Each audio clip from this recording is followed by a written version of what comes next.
Assalamualaikum warahmatullahi wabarakatuh. Nah, jadinya di sini saya bakalan ngelakuin kegiatan TOTD, yang dimana saya akan menceritakan sebuah kisah dakwah secara terang-terangan Nabi Muhammad dari mendapatkan wahyu dari Allah Subhanahu wa taala yang disampaikan melalui Jibril dan juga masa kenabian Nabi Muhammad. Nah, jadi masa kenabian Nabi Muhammad adalah periode ketika Nabi Muhammad menerima wahyu Al-Quran saat di Gua Hiro. Nah, masa kenabian Nabi Muhammad berlangsung dari tahun 601 Masehi hingga 622 Masehi. Kenabian adalah peran seseorang yang menyampaikan wahyu dan kabar berita dari Allah kepada umat manusia.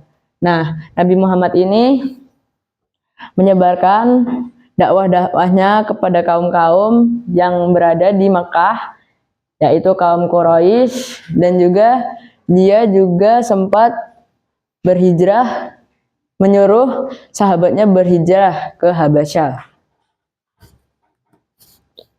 Peristiwa penting, jadinya Nabi Muhammad ini memperoleh peristiwa penting. Nah, beberapa peristiwa pentingnya itu ialah peristiwa di Gua Hiro, di mana Nabi Muhammad mendapatkan wahyu pertamanya, yaitu surat Al-Alaq ayat 1 sampai 5. Dan juga Nabi Muhammad mendapatkan wahyu itu yang disampaikan melalui Jibril, malaikat Jibril. Dan hijrah ke Madinah. Karena terlalu banyak siksaan dari kaum Quraisy, ini Nabi Muhammad dan kaum-kaumnya memutuskan untuk berhijrah ke Madinah karena itu adalah tempat yang aman, di mana umat-umat di sana saling mentoleransikan agama Islam. Dan juga ada perang Badar, menaklukkan kota Makkah, dan ekspedisi Tabuk. Dakwah secara terang-terangan dilakukan setelah 3 tahun berdakwah secara sembunyi-sembunyi. Nabi Muhammad menerima wahyu dari Allah untuk memulai dakwah secara terang-terangan.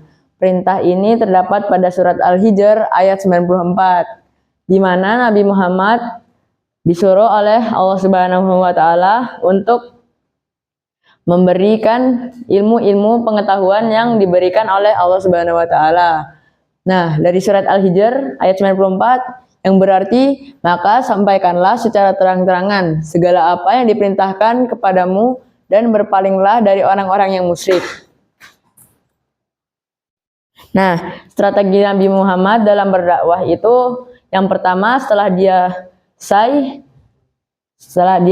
selesai berdiam di Gua Hiro, dia langsung menuju ke rumah saudara-saudaranya, keluarga besar, dan menyambutnya dengan jamuan makan, di mana Nabi Muhammad menyampaikan apa yang dia lakukan di Gua Hiro, peristiwa apa saja yang terjadi saat dia berada di Gua Hiro, dan juga surat pertama yang ia dapat dari malaikat Jibril. Nah, keluarga-keluarga Nabi Muhammad yang masuk Islam pertama kali atau yang bisa kita sebut as-sabiqun al-awwalun ialah Ali bin Abi Thalib, setelah itu Khadijah dan lain-lain. Nah, sekarang adalah dakwah di Bukit Safa, di mana Nabi Muhammad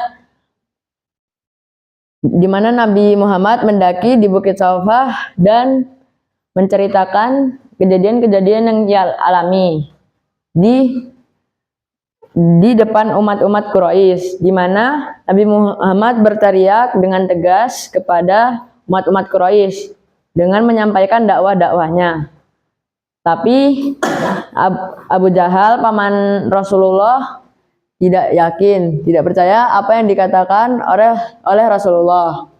Penolakan dan persekusi dari kaum Quraisy. Setelah dakwah secara terang-terangan ini, Nabi dan para pengikutnya mulai mengalami berbagai tekanan, yang dimana Islam tuh kayak tersudut, kaumnya kayak emang lagi buruk-buruknya gitu, jadinya kayak lagi kayak lagi pembantaian umat muslim gitulah. Jadinya kayak umat muslim nih lagi di ujung tanduk, diserang habis-habisan sama kaum Quraisy.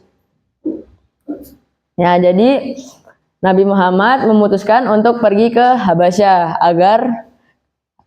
dan Madinah, untuk berhijrah ke Habasyah dan Madinah agar umat-umatnya ini tidak meninggal secara berlebihan karena kaum Quraisy. Oke, thank you for listening my TD today. Thank you for listening. Wassalamualaikum warahmatullahi wabarakatuh. Oh yes, the question. Oke, ini pertanyaannya simpel aja. Siapa ya? Nah, pertanyaannya ini, di mana Nabi Muhammad menerima surat Al-Alaq? Boleh. Ada. Gue hero Sabar, habis apa lagi ya? Bar. Nah, sebutkan dakwah secara terang-terangan yang kedua. Ada?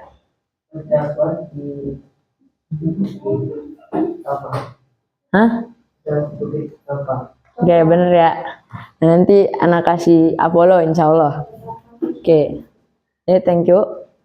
Assalamualaikum warahmatullahi wabarakatuh.